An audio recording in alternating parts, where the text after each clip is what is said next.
நீங்க எல்லாரும் தப்பு செஞ்சவனை மன்னிக்க சொல்றீங்க, பாதிக்கப்பட்டவனை மறந்துட சொல்றீங்க. மன்னிக்க முடியல, மறக்கவும் முடியல அப்படின்னு ரொம்பவே அழகான ஒரு கருத்தை யதார்த்தமா சொன்ன திரைப்படம் தான் 11. நம்ம எல்லாரும் பெரிய மாசீரோ படங்களுக்காக காத்துட்டு இருக்கும் பொழுது சின்ன பட்ஜெட் படங்களும் அப்பப்போ நம்ம சர்ப்ரைஸ் பண்றது வழக்கம். அந்த வகையில இப்போ ரீசென்ட் டைம்ஸ்ல ரொம்பவே ஒரு சூப்பரான கிரைம் த்ரில்லர் படம் தான் 11.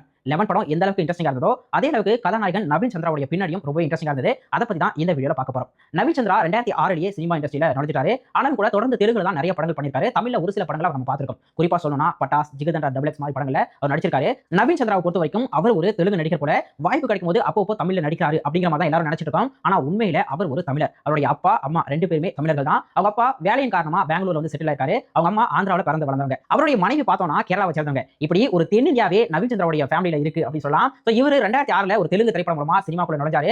ஆரம்ப காலகட்டத்திலேயே தமிழ்லயும் நிறைய படங்கள் வந்து ட்ரை பண்ணிருக்காரு. சரபம், பழனியப்பா கல்லூரி மாதிரி படங்களை ஹீரோவாவும் நடிச்சாரு. பட் பெருசா தமிழ்ல அவருக்கு வந்து வாய்ப்புகள் வந்து கிடைக்காம போயிடுச்சு. தொடர்ந்து தெலுங்குல கான்சென்ட்ரேட் பண்ண அவரு நிறைய படங்கள்ல ஹீரோவாவும் சப்போர்ட்டிங் ரோல்ஸ்லயும் நடிச்சிட்டு வந்தாரு. இப்போ 2025 11 திரைப்படம் அவருக்கு தமிழ் தெலுங்கு ரெண்டுத்திலயும் ஒரு சூப்பரான திருப்புமுனை கொடுத்திருக்கு. சோ தொடர்ந்து வரக்கூடிய அவருடைய படங்கள் அவருக்கு வெற்றியை கொடுக்கட்டும் அப்படின்னு சொல்லி வேண்டிப்போம். அதே மாதிரி நவீன் சந்திராவுடைய இந்த ஃபேமிலி பேக்ரவுண்ட் எப்படி இருந்தது, இந்த விஷயம் உங்களுக்கு புதுசா இருந்தா மறக்காம கமெண்ட்ல சொல்லிட்டு இந்த வீடியோவை உங்களுடைய ஃப்ரெண்ட்ஸ் அண்ட் ஃபேமிலிக்கு ஷேர் பண்ணுங்க.